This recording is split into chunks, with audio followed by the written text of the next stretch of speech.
नमस्कार, आप देख रहे हैं 4 PM कर्नाटक और मैं हूं आपके साथ अनन्या मिश्रा।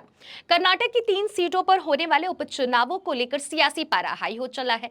ऐसे समय में परिवारवाद या पारिवारिक राजनीति के हावी होने की खबरें भी मिल रही हैं। इस साल की शुरुआत में लोकसभा चुनाव में जीत के बाद इन सीटों के मौजूदा विधायकों के इस्तीफा देने के बाद उपचुनाव होने जा रहा है। वहीं कर्नाटक उपचुनाव से पहले राजनीतिक वंशवाद का मुद्दा भी गरमा गया है।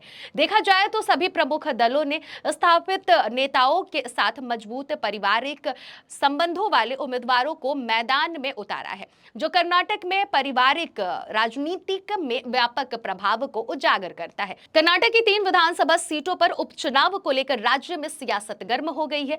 वास्तव में ये चुनाव बहुत अहम है, क्योंकि इनके नतीजे ही तय करेंगे कि मुश्किलों से जूझ रहे मुख्यमंत्री सिद्धारमैया सियासी तौर पर कितने विश्वसनीय रह गए हैं। कांग्रेस इन सीटों पर चुनाव हारी तो उन्हें पद से हटाए जाने की मांग और तेज हो जाएगी। कहने की बात नहीं है कि मैसूरू अर्बन डेवलपमेंट अथॉरिटी मूडा भूमि घोटाले ने मुख्यमंत्री का दबदबा बहुत कम कर दिया है। उनकी पत्नी ने मैसूरू के विकास के लिए मूडा को अपनी जो जमीन दी, उसके बदले उन्हें मैसूरू में भूखंड देने गए, लेकिन उन्हें मुआवजे में जो जमीन मिली उसका सर्कल रेट बहुत अधिक था। सूचना के अधिकार के तहत एक जांच के समय यह मामला अचानक सामने निकल आया। अब भ्रष्टाचार और काले धन को सफेद बनाने के आरोपों में मुख्यमंत्री की जांच हो रही है। तब उन्होंने जमीन लौटाने के लिए अपनी पत्नी के सार्वजनिक प्रस्ताव पर अचरज जताया। मजे की बात है कि ज्यादातर लोगों को मुख्यमंत्री के इस अचरज पर ही अचरज हो रहा है। जी हाँ, इन सबके बीच उपचुनाव आ गए हैं। सबसे दिलचस्प चुनाव चन्नपटना में होने वाले हैं, जो जनता दल सेक्युलर के HD कुमारस्वामी की सीट थी। लोकसभा चुनाव के पहले जब जनता दल सेक्युलर ने भारतीय जनता पार्टी के साथ गठबंधन किया और कुमारस्वामी मांड्या लोकसभा सीट से चुनाव जीत कर केंद्र में मंत्री बन गए, तब उन्होंने चन्नपटना विधानसभा सीट से इस्तीफा दे दिया। माना यही जा रहा है कि इस सीट से भाजपा के CP योगेश्वर चुनाव लड़ेंगे, जिन्हें कुमारस्वामी ने बतौर राजग प्रत्याशी हराया था। भाजपा ने इसके लिए बार बार अनुरोध भी किया, मगर कुमारस्वामी ने ऐलान कर दिया कि राजग के प्रत्याशी के तौर पर इस सीट से उनके बेटे निखिल चुनाव लड़ेंगे। योगेश्वर ने भाजपा छोड़ दी है और वह कांग्रेस के टिकट पर चुनाव मैदान में उतर गए हैं।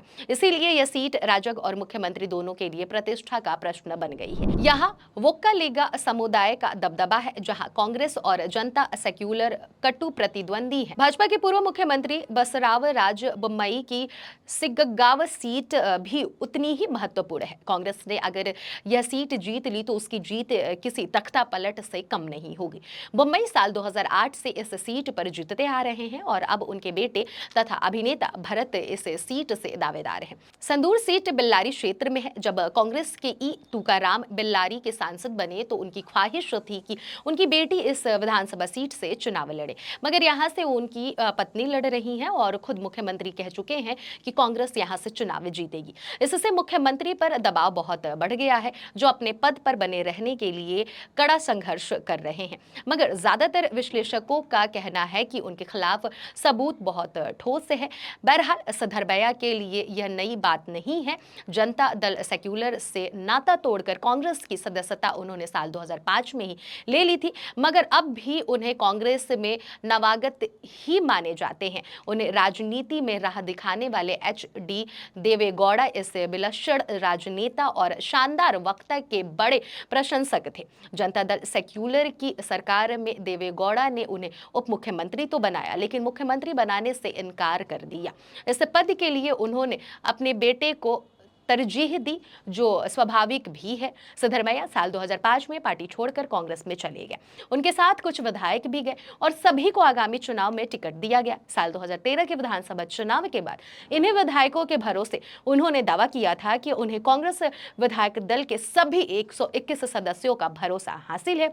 साल 2018 के चुनावों के बाद त्रिशंकु विधानसभा बनी। कांग्रेस और कुमारस्वामी ने सरकार बनाई, लेकिन 1 साल के भीतर सरकार गिर गई और भाजपा सत्ता में आ गई। साल 2023 के विधानसभा चुनाव में कांग्रेस आराम से जीती और सिद्धरमैया को मुख्यमंत्री बनाया।